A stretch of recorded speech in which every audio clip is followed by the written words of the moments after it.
covalent substances are, or the most important thing that you have to know is that they are formed by nonmetals and nonmetals. Therefore, the difference of electronegativity is going to be less than 1.8. And in this case, one atom is not strong enough, or the electronegativity is not enough to steal electrons, though they want to share electrons in order to fulfill the octet rule. In this case, we have water. Remember the structure of water. O, H, H. And remember that these lines mean one pair of electrons shared. So in this case, oxygen is sharing 2 electrons, one to this hydrogen and one to this hydrogen. And hydrogen is sharing 1 electron to oxygen. So hydrogen, in the end, has 2 electrons. So it has the electron configuration of helium. And oxygen, it has 8 electrons. So it has the electron configuration of neon. And they are all happy. So that's why covalent compounds are sharing electrons.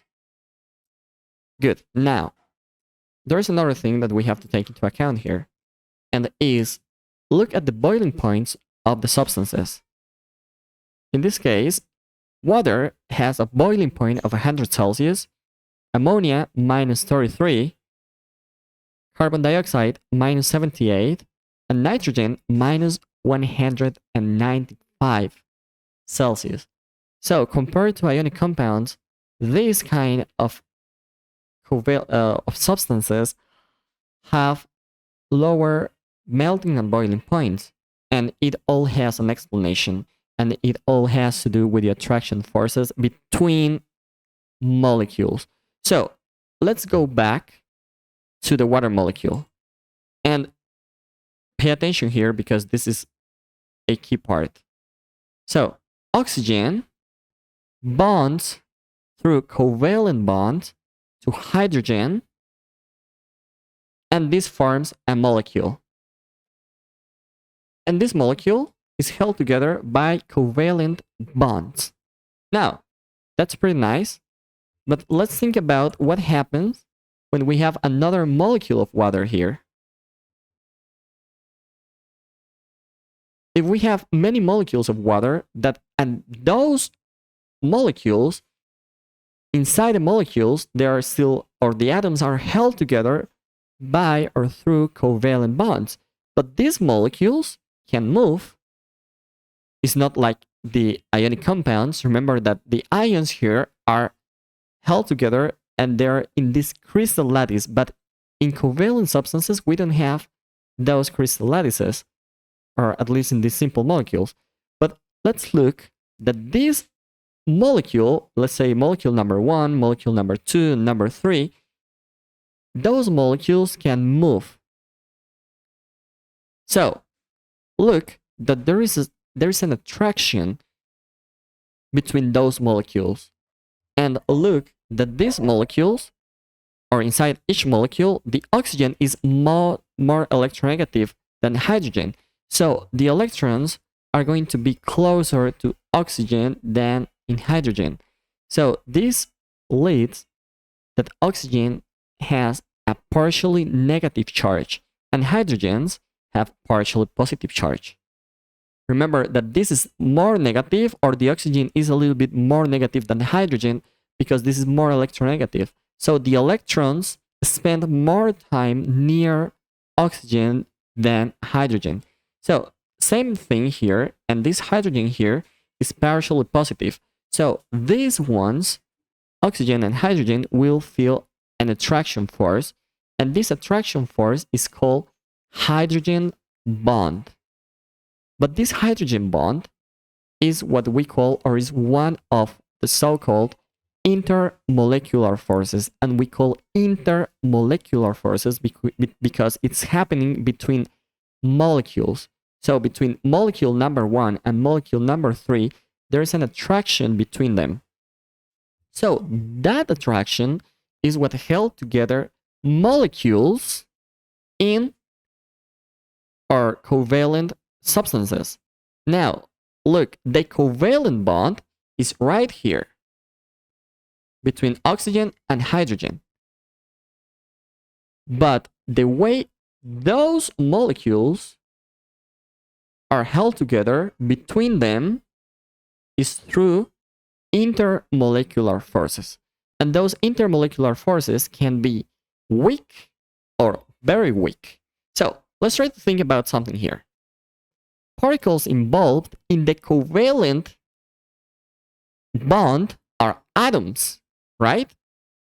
But what keep the molecules together are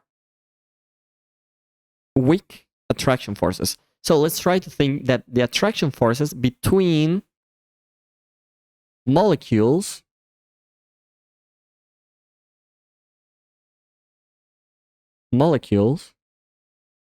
and let's try to say that the particles involved, of course, are molecules, and the relative strength of the attraction that these molecules feels for this one is very weak. It's a weak attraction force. Now, let's try to think about the melting mechanism. Say that we have this structure here in ice.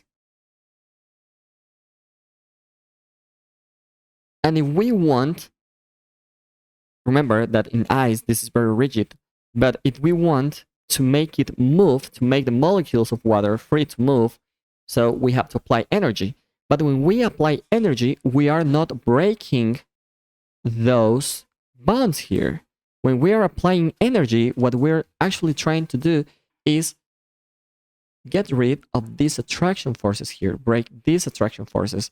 Once we have broken all these attraction forces, now the particles are not held together anymore. And to break these attraction forces, we have to apply energy. So when we apply energy, we are breaking the intermolecular forces. Remember, if we want to break the covalent bond, this is a very strong bond. It's not that strong as an ionic bond, but it's still strong. So this, when you are applying energy to melt water, you are not breaking bonds. You are not breaking this. You are breaking the intermolecular forces that are formed between them. So remember, one of the most important intermolecular force that we know is hydrogen bond. But we also have another kind of intermolecular force. So if we try to see the difference between the melting points here, you can see that water has 100 Celsius degrees. But for example, a molecule like nitrogen has minus 195, and they are both covalent molecules. So why water has a greater melting point than nitrogen? And this is because nitrogen cannot form hydrogen bonds. So remember, these intermolecular forces that are very weak are, the first one is, we know it, hydrogen bond. But there are some other intermolecular forces that keep molecules of together. In this case, let's try to explain it with nitrogen. So you know that nitrogen is a molecule, covalent, of course, and in this case, nitrogen shares 3 pairs of electrons. That's why we have a triple bond. But in this case, so if the difference of electronegativity between nitrogen and nitrogen is 0, how is it possible that nitrogen can attract another nitrogen molecule? And this is a very interesting thing here. We can say that these molecules here, they have an electron cloud. So remember that electrons are moving around the atoms, but remember that they are not actually moving in orbits. So let's say that they have a cloud of electrons. And sometimes the electrons are not evenly distributed. So sometimes, let's say, imagine, this is just an example, but imagine that in this part, the density of electrons is higher than in this part. So remember that this is only momentary. All of a sudden, there are more electrons here, but just in 1 second, it can go back to normal. So in this case, this is what we call an instant dipole. And di is because of two, and poles is because we can have a positive and a negative pole.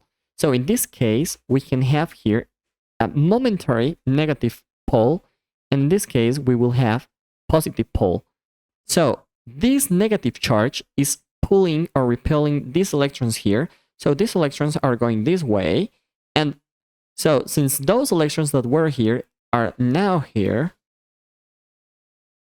and the density of charge here is going to be less than this one, so it's going to be delta plus.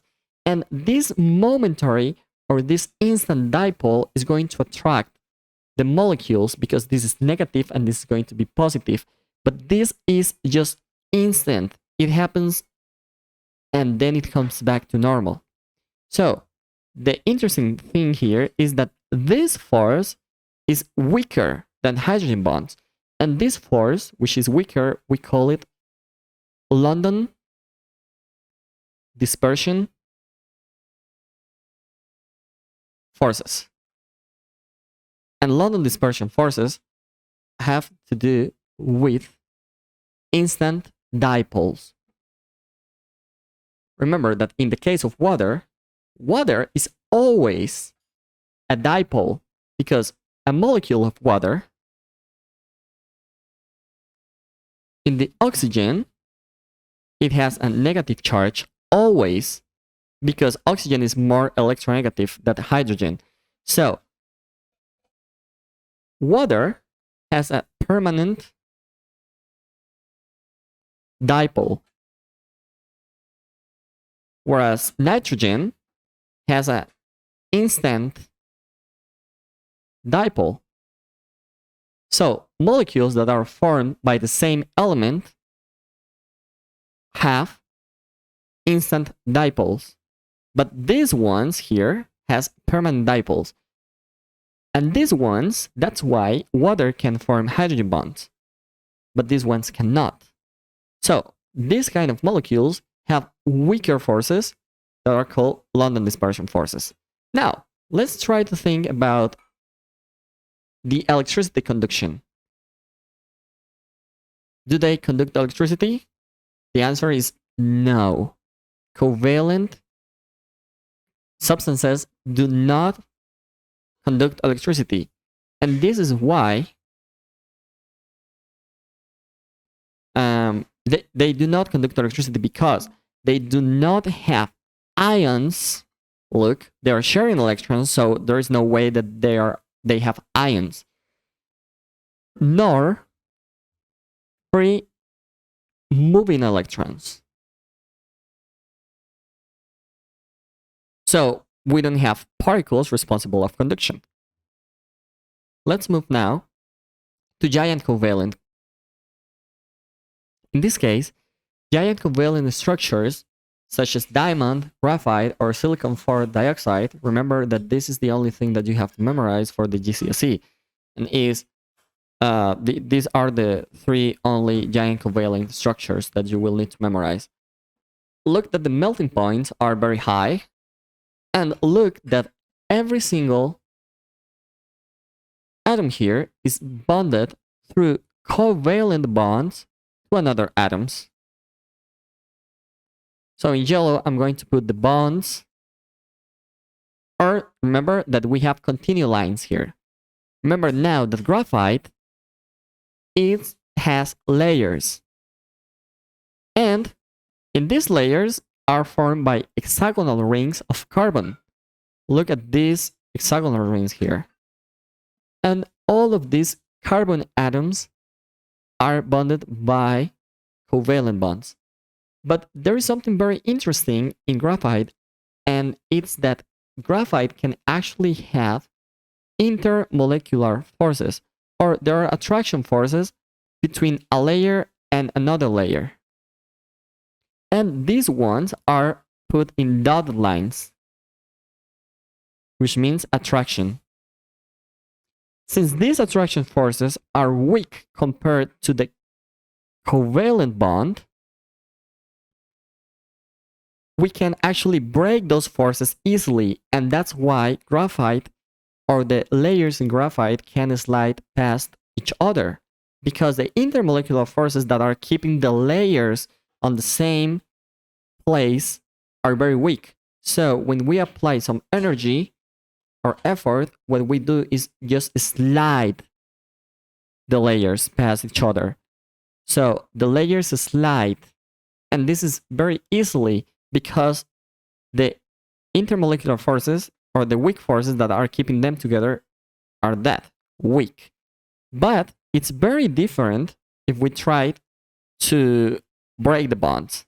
Look at the melting points. In this case, if we want to melt diamond, we need 4,500 Celsius and a crazy amount of pressure. Same thing on graphite. In this case, silicon dioxide is also bonded through covalent bonds. Now, let's try to think about something here. Attraction forces. So, the attraction forces in the diamond and silicon 4 dioxide are only atoms that are held together to other atoms through covalent bonds. But in this case of graphite, atoms are held together with another carbon atoms through covalent bonds, and that create hexagonal rings, and those hexagonal rings form layers. Now, there are attraction between layers, yes, of course, and those attractions are weak in graphite. Let's skip the melting mechanism, since it's like, like very crazy amounts of energy to separate the covalent bonds here. And let's go to electricity conduction. Remember, the only species here that can conduct electricity is graphite. And this is because there is a single electron that can move. Remember that in graphite, a carbon atom here is bonded to 1, 2, 3 carbon atoms. So if we do a dot and cross diagram of carbon atoms, we can find that we have one free electron in graphite. Try to do it real quick. Look that this dot and cross is going to be 3, and the valence of carbon here is 4. So there is a free electron here that can actually move through the whole layer. And when the electron moves through the layer, it can carry the charge and it conduct electricity. So graphite is the only one that can conduct electricity. As a recap, remember that intermolecular forces like hydrogen bond or London dispersion forces are very weak.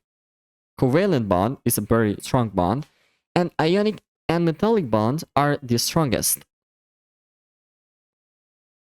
Let's try now to check comprehension, and let's try to check which substance would have a higher melting point, water or sodium chloride. So the main thing here is that you know that water is covalent, and K is a metal, Cl is a non-metal, so it has to be an ionic compound. And covalent compounds, they are held together by weak attraction forces between molecules. Weak forces between molecules. But ionic compounds, they are structured in a very regular crystal lattice, and there is a strong electrostatic attraction between potassium and chloride. It's a very strong electrostatic attraction. So, in that order of ideas, water is going to have a lowest boiling point. Now, okay, so you may think, okay, now that was very easy because this is covalent and the other one is ionic. But what happens if we have two covalent molecules? In this case, we have oxygen and we have ammonia. So what do you think? Is oxygen has a lowest or a higher melting or boiling point than ammonia? And the case here is that, remember that ammonia has hydrogen and nitrogen. So it means that it can form hydrogen bonds between the molecules. So in this case, ammonia could have or feel this attraction. Remember that nitrogen is more electronegative than hydrogen. So nitrogen could have a negative partial charge because the electrons are going to be more close to nitrogen than hydrogen. So hydrogen has partial positive charges and they can form a hydrogen bond. In the other case, we have oxygen, and oxygen can only form instant dipoles. Remember that since it has the same electronegativity, the only force that they can feel to attract to another oxygen molecule is that there is a dipole between the atoms. So say that the electrons here are in this part, so this is negative, and say that these electrons here are more in this part here, so this one is negative here, but this one is positive. And this is instant. So there is an instant attraction between these molecules here, but this is permanent. So we can conclude that ammonia would have a higher melting point or boiling point. Now, this one, CO2 and sodium iodide. CO2 is covalent and sodium iodide is ionic. So, it's very easy to notice now that ionic compounds have a greater melting point or boiling point. So, which one is going to have a higher melting point? So, of course, this one, because CO2 only have weak attraction between their molecules. So, the most important thing here is the IGCSE exercises. And in this case, we have this exercise, which says, lead oxide and carbon dioxide are oxides of group 4 elements. The melting points of lead 2 oxide and carbon dioxide are shown. So, lead 2 oxide. Lead 2 oxide. So, lead is a metal, and oxygen is a non-metal. So, okay, this is an ionic compound, and it makes sense that it has a high melting point. Now, carbon dioxide, on the other side, CO2, this is a non-metal. Carbon is a non-metal, and oxygen is a non-metal. So, this is a covalent compound. Now, since these is forming molecules, and this is forming like a crystal lattice, look that the melting point of carbon dioxide is very low. And they ask you, use your knowledge of structure and bonding to explain why lead 2 oxide has much higher melting point than carbon dioxide. Your answer should refer to the types of particles involved, the relative strength of forces of attraction between particles. This kind of exercises normally give you 3 points. So let's try to explain real quick what happens here and what you should answer. So you have to explain why lead 2 oxide has a much higher melting point. So that your answer has to be oriented to answer this. Melting point. Lead 2 oxide has a higher melting point than carbon dioxide. So the first thing that you have to explain here is that, okay, so types of particles involved. So you start saying PbO is an ionic compound.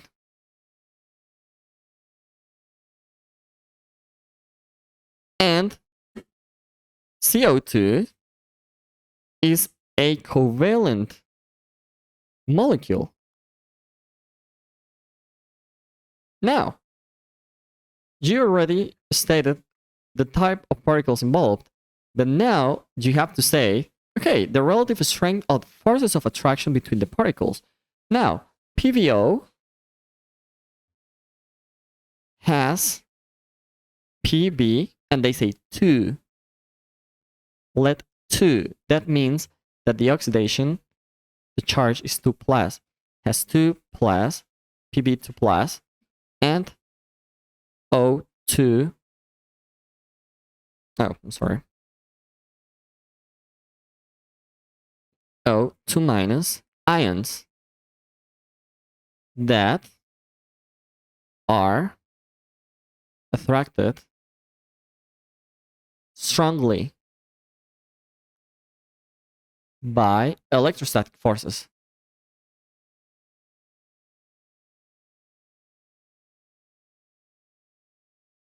Now, okay, what happens now to the CO2? CO2 has only weak attraction forces between molecules.